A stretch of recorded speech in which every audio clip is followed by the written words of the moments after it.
Let's do a quick run through of the Coleraine University controversy, which is a case study for Leaving Cert History students who study politics and society in Northern Ireland 1949 to 1993. Up until the 1960s, Northern Ireland only had one third-level institution, and that was Queen's College Belfast, which was established in 1845. By the 1960s, a quarter of the students that attended were Catholic. Derry had a much smaller college called Magee College, and it provided the first 2 years of training in certain subjects, but students then had to transfer to either Queen's in Belfast or Trinity in Dublin to finish their degrees. It soon became clear that more university places would be needed, and there were kind of two options available. The first was to expand Queen's University, or the second was to open a new second university.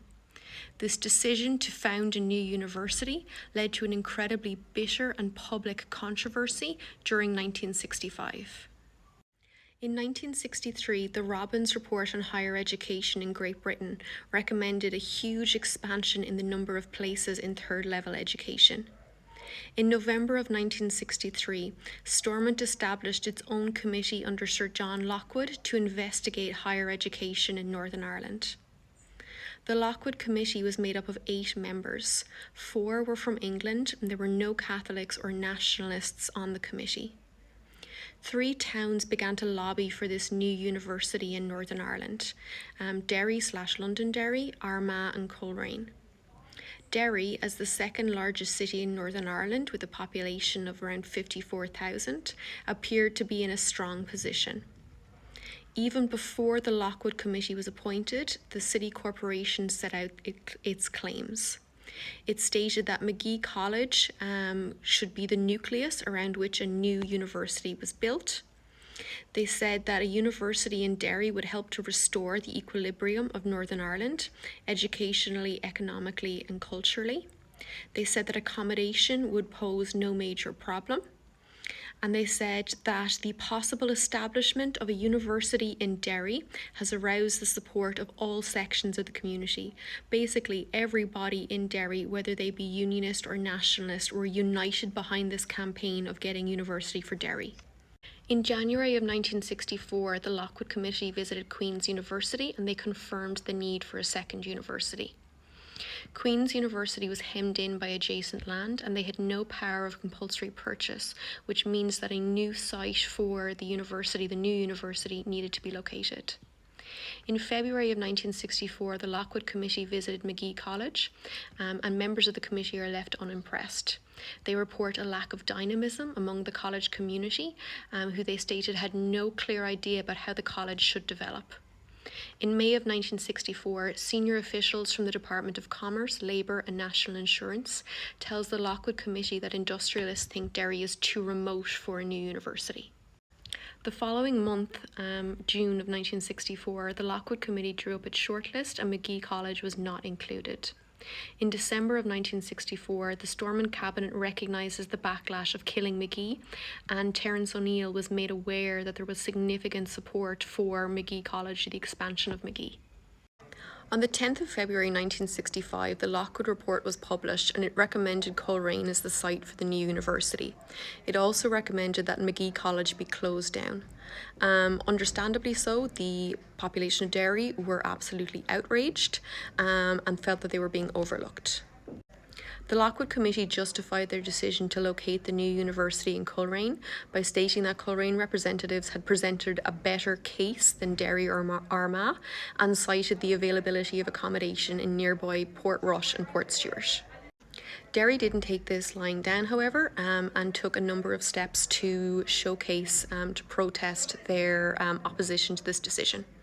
So the University for Derry campaign was set up by a teacher called John Hume. He was pleased that this campaign was uniting unionists and nationalists with a common goal. Other leading members in the campaign for the University for Derry were the city's unionist mayor, Albert Anderson, and the local nationalist MP, Eddie McAteer. At a protest meeting in Derry's town hall, McAteer stated, Stormont might ignore the people of Derry or even the people of Londonderry, but when the people of Derry and Londonderry get together as one, surely they will have to listen. On the 11th of February 1965, Hume led a delegation to see O'Neill, but unfortunately it was in vain. He said the decision against Derry had already been taken. The second university should be located in the small unionist town of Coleraine, 30 miles from Derry. On the 18th of February 1965, a 2-minute silence was held in Derry, with many shops and businesses closed in protest. 20,000 people took part in a motorcade to Stormont, led by Derry's unionist mayor, but again, the government did not listen to their objections to the Lockwood Report.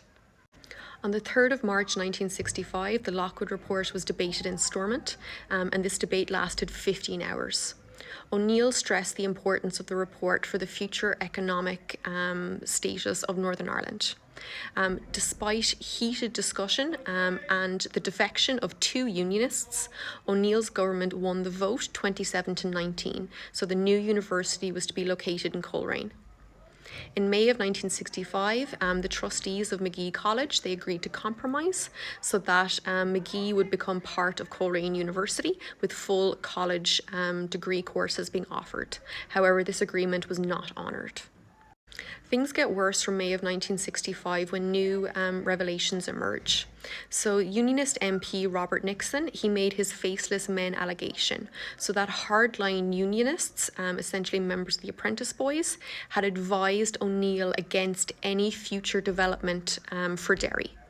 The faceless men, as they were called, preferred to leave Derry a stagnant backwater rather than see it develop out of their control.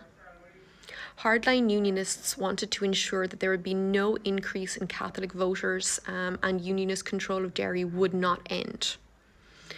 Nixon was expelled from the Unionist Party, but years later his allegations were proved correct when the archives at Stormont were opened.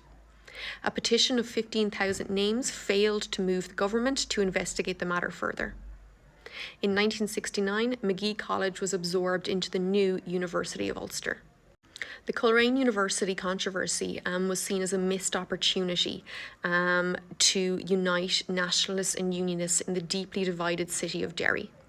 Instead of supporting those Protestants in Derry who wished to cooperate with the Catholic community, O'Neill followed the path recommended by more extreme traditional unionists.